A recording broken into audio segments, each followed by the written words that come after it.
thank you for having me for this session, even though it is recorded and my presentation is recorded, and I cannot be with you physically today. I wanted to make some points regarding the ongoing war in Ukraine, particularly the religious underpinnings of this war. In a sense, this war is not a new thing. Well, any war is not a new thing, and this particular war is not something that did not happen before, and it is based on the premises, on the preconditions that existed and unfortunately still exist in the modern world and in the Orthodox world, in the world of the Eastern Christianity. I'd like to draw some parallels with the processes outside Ukraine and Russia that can explain better what is going on in my own country, in Ukraine. And first of all, I believe it is a form of a culture war. I usually explain the culture wars that they have nothing to do with culture or wars. They usually don't end up in wars. They are ideological clashes on the basis of ideas, on different interpretations of the reality, political and social reality primarily, but also the identities, the way how people see religion and so forth. In the case of the Ukrainian war, we are dealing with a similar culture war because it is presented as a clash of ideas. I believe it is indeed underpinned by a clash of ideas. Also a clash of ideologies. It is very strongly framed and supported by the ideologies.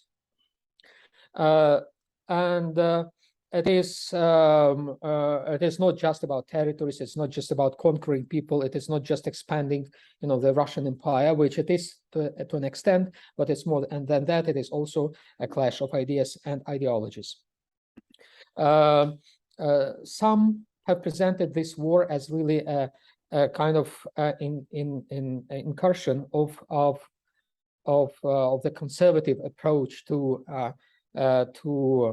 the political situation in Ukraine from the side of Russia, and to an attempt to fight kind of the modern liberal ideas.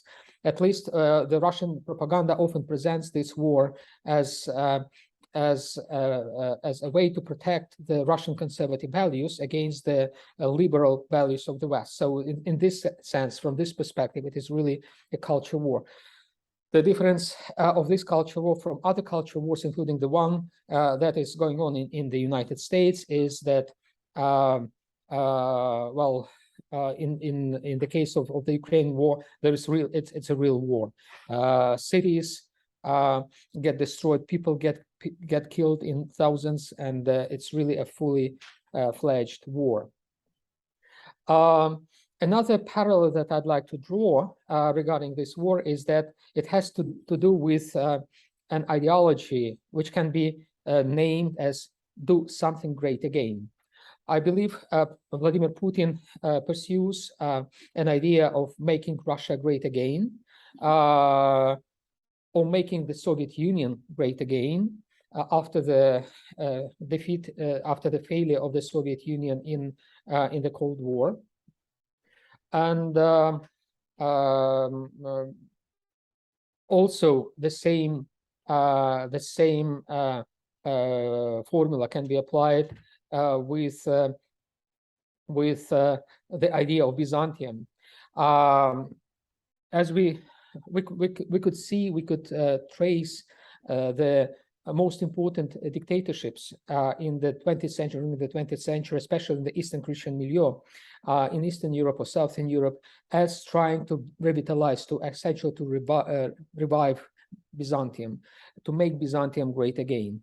And this war in Ukraine is not an exception from the series of dictatorships, and the Russian regime is not an exception from the series of dictatorships that happened during the 20th century and that based themselves on this idea of making Byzantium great again.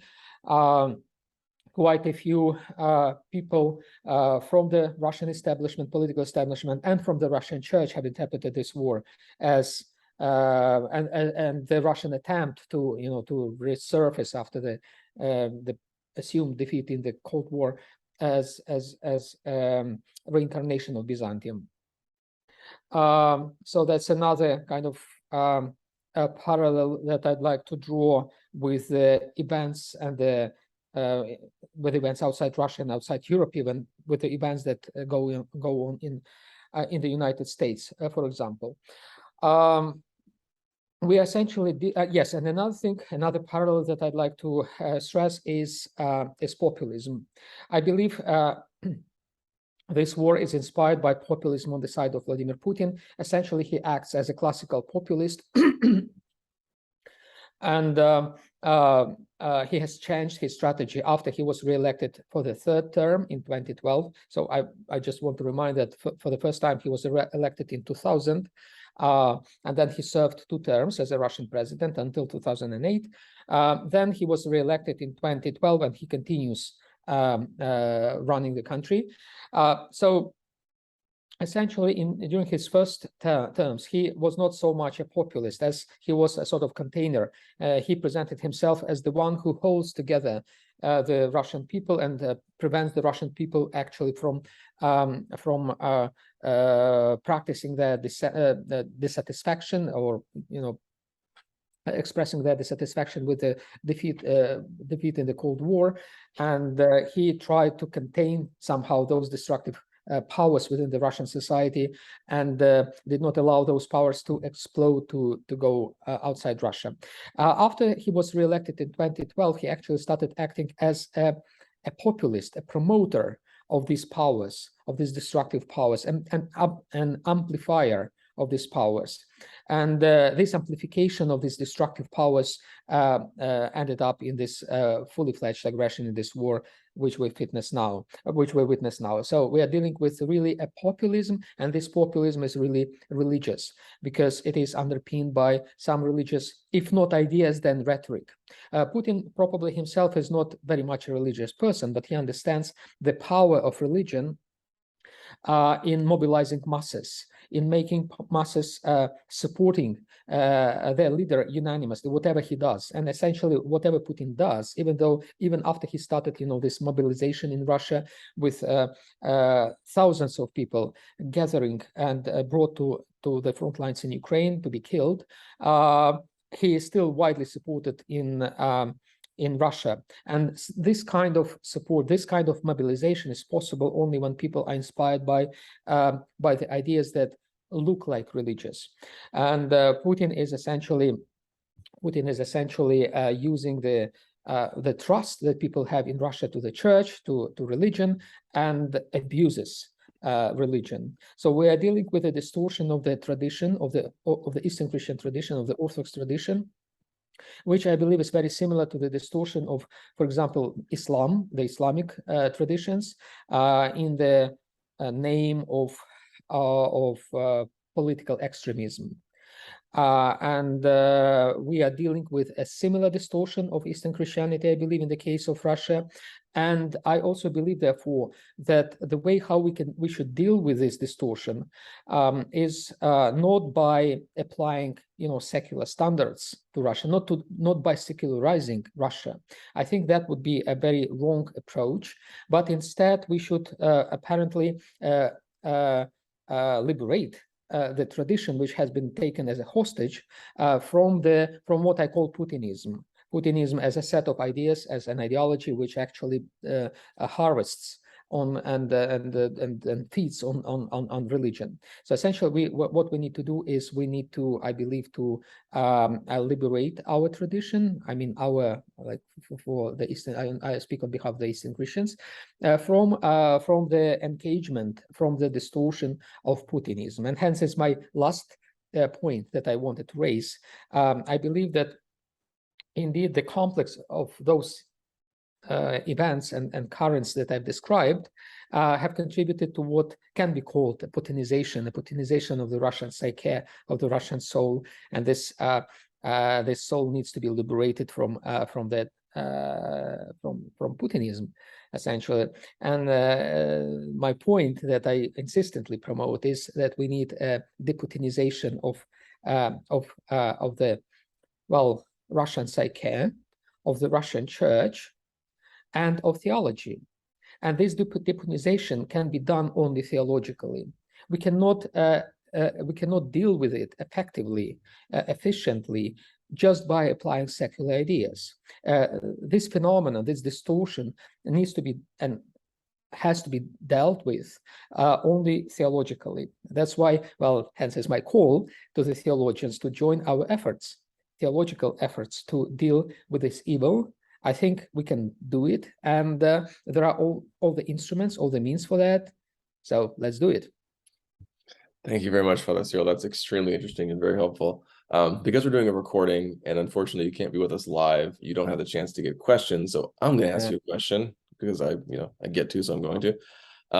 Given your unique level of theological expertise and analysis on this topic in particular, I wanted to ask you, especially for those of us who are going to be at the panel who don't know about this, could you speak a little bit about something that seems to me important, the Russian World Declaration, that document, and that particular analysis? What is that? I mean, so just to further your point about the theological problem and solution.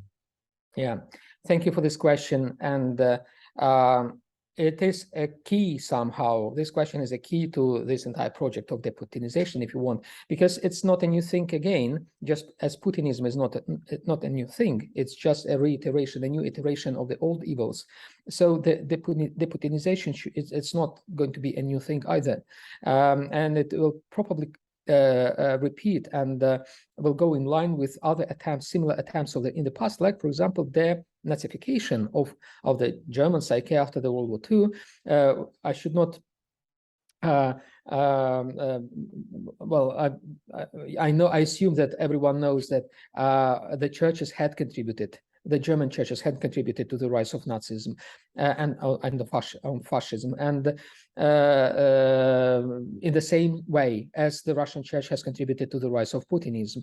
And it was a common ecumenical and theological effort of all theologians across all the traditions after the World War II to help the German Christians and other Christians across Europe and across the world who had supported Nazism and all those similar ideologies to get rid of them, to liberate themselves of them.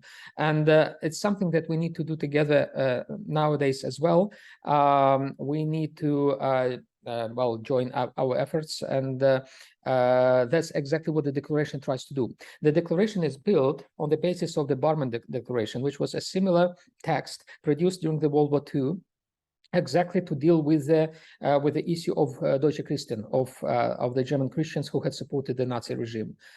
And the declaration against the Russian world has been drawn along the same lines as the Barmen Declaration, essentially, with the same idea, with the same rationale behind it, to help the churches which have been affected by the vicious ideology, to get rid of this ideology.